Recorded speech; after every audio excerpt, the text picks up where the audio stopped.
Not BTS, but Jungkook, the 200,000-person Gwangwamun prediction that ignited one-man magnet accusations and split the global conversation. What if the biggest concert in modern K-pop history isn't really about a group comeback at all, but about one name echoing louder than the rest? What if the crowd predicted to flood Gwangwamun isn't being pulled by 7 voices equally, but by a single gravitational force fans can't stop talking about? And what if that force is Jungkook? Those questions exploded across timelines the moment reports surfaced that BTS's upcoming Gwangwamun concert could attract more than 200,000 people, a number casually compared to Coachella, yet emotionally charged enough to ignite one of the most uncomfortable debates the fandom has faced in years. Because almost immediately, the narrative shifted, not away from BTS, but inward, toward one member, toward the golden maknae, toward Jungkook. Why, some asked, did global reactions keep repeating his name? Why did foreign media headlines and American netizen commentary seem to orbit Jungkook whenever the word Gwangwamun appeared? And how did a celebratory prediction turn into whispers of a Jungkook-led era BTS, a phrase that thrilled some fans and enraged others? This is not just a story about numbers. It's not only about a concert. It's about power, perception, global fandom psychology, and a question that refuses to go away. When 200,000 people show up, who are they really coming for? The initial spark came on the 1st of February 2026, when the widely followed X account at About Music's YT posted a single sentence that detonated across the platform. BTS's upcoming concert at Gwangwamun, the account reported, was expected to draw more than 200,000 people from around the world, a crowd size comparable to Coachella. Within hours, the post racked up tens of thousands of views, likes, and reposts, transforming from an informational update into a global flashpoint. On the surface, the reaction was predictable: pride, disbelief, celebration. Fans declared that only BTS could summon such a crowd without a multi-artist lineup. Comparisons flew, not just to Coachella, but to Rock in Rio, Glastonbury, and the largest cultural gatherings on Earth. Gwangwamun, the historic heart of Seoul, suddenly felt too small for what people imagined was coming. But beneath the celebration, another pattern emerged, subtle at first, then impossible to ignore. In tweets, reaction videos, English-language commentary, and even casual posts from non-fans, one name kept appearing with uncanny frequency: Jungkook. Not BTS and Jungkook. Just Jungkook. Some posts framed it as admiration, others as observation, a few as provocation. "This feels like a Jungkook era," one American user wrote. Another called it Jungkook's poll in real time. A viral thread questioned whether the predicted crowd size reflected the group's collective power or the unmatched global magnetism of its youngest member. And just like that, a line was crossed.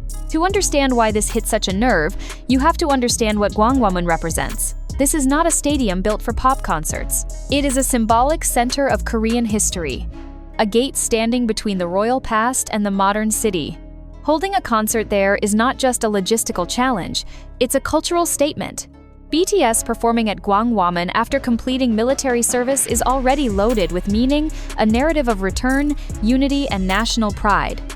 So when the conversation pivoted from BTS at Gwangwamun to, is this really Jungkook's show? It felt to many like a betrayal of that symbolism. Yet the question wouldn't die, because the data points kept feeding it. In global media reactions, Jungkook's name consistently led headlines when BTS-related news crossed into mainstream Western discourse. Articles referenced his solo achievements, his streaming dominance, his fashion influence, his crossover appeal. For casual observers, Jungkook had become the most recognizable face of BTS, the entry point into the group's universe. Was that his fault? Or was it simply the inevitable result of global pop culture mechanics?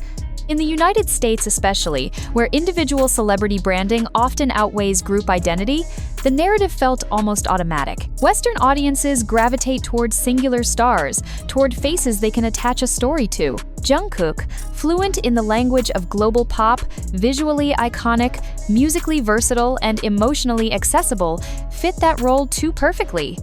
So when Americans saw 200,000 people expected for BTS, some subconsciously translated it into a different question. How much of that is Jungkook? That translation, intentional or not, ignited the backlash. Longtime ARMYs pushed back hard, emphasizing that BTS's history has always been rooted in collective power. Wembley Stadium in 2019 wasn't filled because of one member. Neither were the sold-out world tours, the UN speeches, the cultural impact that turned BTS into a national symbol. To reduce a Gwangwoman crowd to one name felt like erasing that legacy. But the counter-argument was just as loud and far more uncomfortable. No one was denying BTS's power, critics argued. They were asking a different question. If BTS can already draw massive crowds, why does Jungkook's presence seem to amplify the conversation even further? Why does his name trend faster, spread wider, travel deeper into non-K-pop spaces? That question became the emotional core of the one-man magnet accusation. The phrase itself spread rapidly, often used sarcastically, sometimes admiringly, sometimes as an outright critique. To some, it accused Jungkook fans of overshadowing the group. To others, it described an undeniable reality. Jungkook's individual pull had reached a scale rarely seen within idol groups. What made the debate explode wasn't just fandom rivalry, but timing. This concert is expected to mark BTS's return after military hiatus, a moment fans have waited years for. Emotions are raw, expectations are astronomical. Every detail feels symbolic. So, when attention tilted even slightly toward one member, it felt like the future direction of BTS was being quietly negotiated in real time, not by the group, not by HYBE, but by public perception. And perception, in the digital age, is power. Social media amplified everything. Screenshots of American comments calling it a Jungkook-led era circulated rapidly, often stripped of nuance. Reaction accounts framed the debate in clickbait terms, asking whether BTS had entered a new phase where one member served as the primary draw. Each post added fuel, each quote tweet sharpened the divide. Yet even amid the chaos, the numbers remained the anchor. 200,000 people, a figure so large it almost stops feeling real, enough to rival the biggest music festivals on the planet, enough to overwhelm infrastructure, dominate global headlines, and redefine what a K-pop concert can look like. Would those people come if Jungkook weren't there? Of course not, some argued. Would they come if any one member were missing? Probably not. BTS, after all, has always insisted on 7, but that didn't answer the underlying curiosity, because curiosity is not the same as disrespect, and many who asked the question weren't trying to diminish BTS. They were trying to understand a phenomenon unfolding in front of them. Jungkook's solo era has reshaped how the world sees him. His releases crossed genre boundaries, entered mainstream playlists, and reached listeners who had never engaged with K-pop before. For those listeners, Jungkook isn't one of 7. He is the gateway. So, when they hear about a massive BTS concert, their mental image centers on him, not out of malice, but familiarity. That distinction matters, yet it's rarely acknowledged in the heat of online discourse. Meanwhile, fans from outside Korea began making plans. Travel guides circulated. Streaming parties were scheduled. Indonesian ARMYs, among the largest and most passionate fan bases, expressed both excitement and anxiety, knowing that even if they couldn't attend in person, the concert would ripple through every corner of the fandom. And still, the debate raged. Is this concert proof of BTS's unmatched group power, or evidence of Jungkook's singular global magnetism?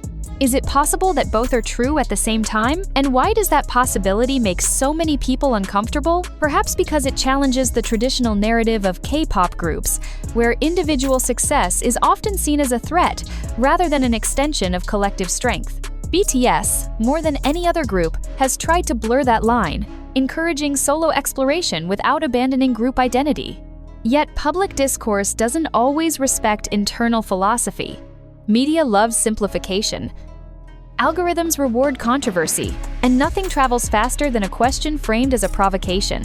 Not BTS, but Jungkook? The question itself is a trap, designed to force a choice that reality doesn't require.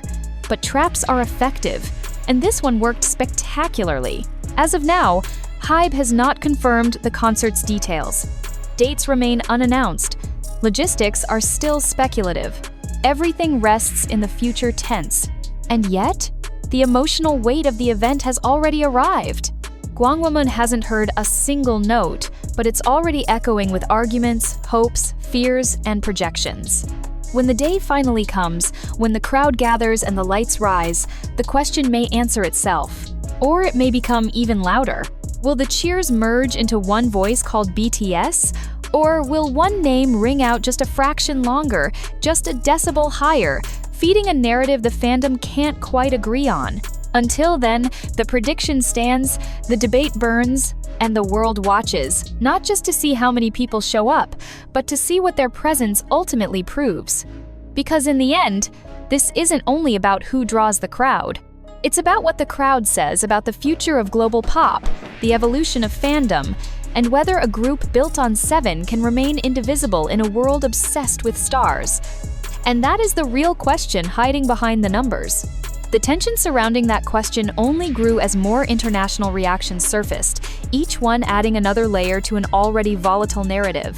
Because while Korean media largely framed the Gwangwamun prediction as a national and cultural moment for BTS as a group, foreign commentary, especially from the United States and Europe, continued to personalize the story. And personalization, in pop culture, has consequences. In American pop discourse, scale is often measured by individual star power. The language is telling. Headlines don't ask how strong a band is, they ask who the face is, who sells the tickets, who moves the algorithm. So, when Western fans and casual observers saw the words 200,000 people, their instinct was to search for a single explanation. And Jungkook, whether fairly or not, became that explanation. Clips began circulating of reaction channels pausing on his name, thumbnails highlighting his face even when discussing BTS as a whole. Comment sections filled with phrases like, "This is Jungkook's impact." "He's the main draw and the most inflammatory of all." BTS works best when Jungkook leads. Each comment alone might have passed unnoticed, but together they formed a pattern impossible to ignore. That pattern sparked defensive responses from armies who had spent years fighting against Western media's tendency to reduce BTS to a single member. To them, the one-man magnet narrative felt like history repeating itself, a familiar attempt to fragment a group that built its legacy on unity. They reminded everyone that BTS's biggest achievements were never individual moments, but collective ones. 7 voices speaking at the United Nations, 7 men filling Wembley Stadium, 7 names topping global charts. Yet even within the fandom, cracks appeared. Some fans acknowledged the discomfort while admitting a hard truth.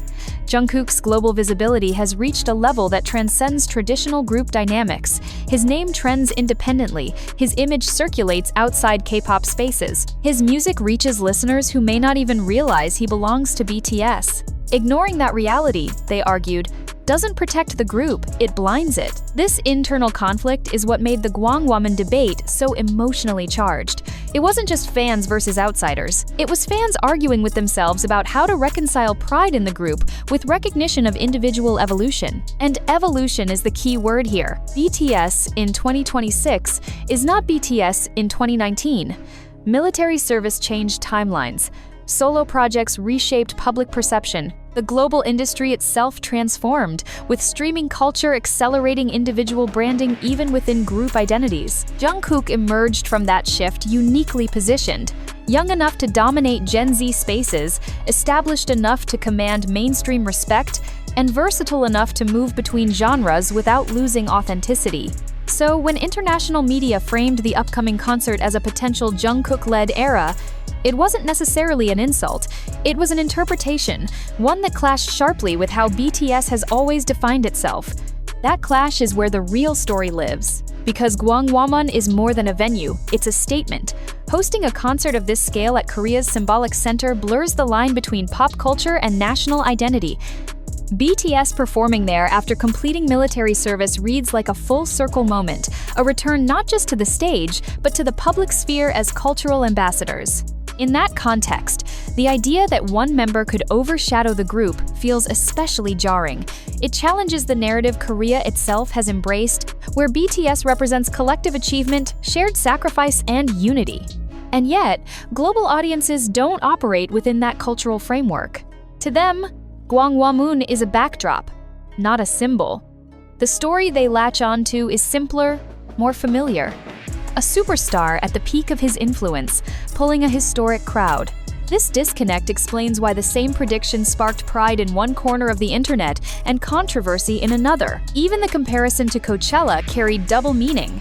On one hand, it elevated BTS to the level of the world's biggest festivals. On the other, it framed the concert within a Western festival mindset, where headliners are individuals and crowds are attributed to names, not collectives. As the debate intensified, so did the emotional language. Words like erasure, disrespect, and sabotage appeared alongside icon, legend, and global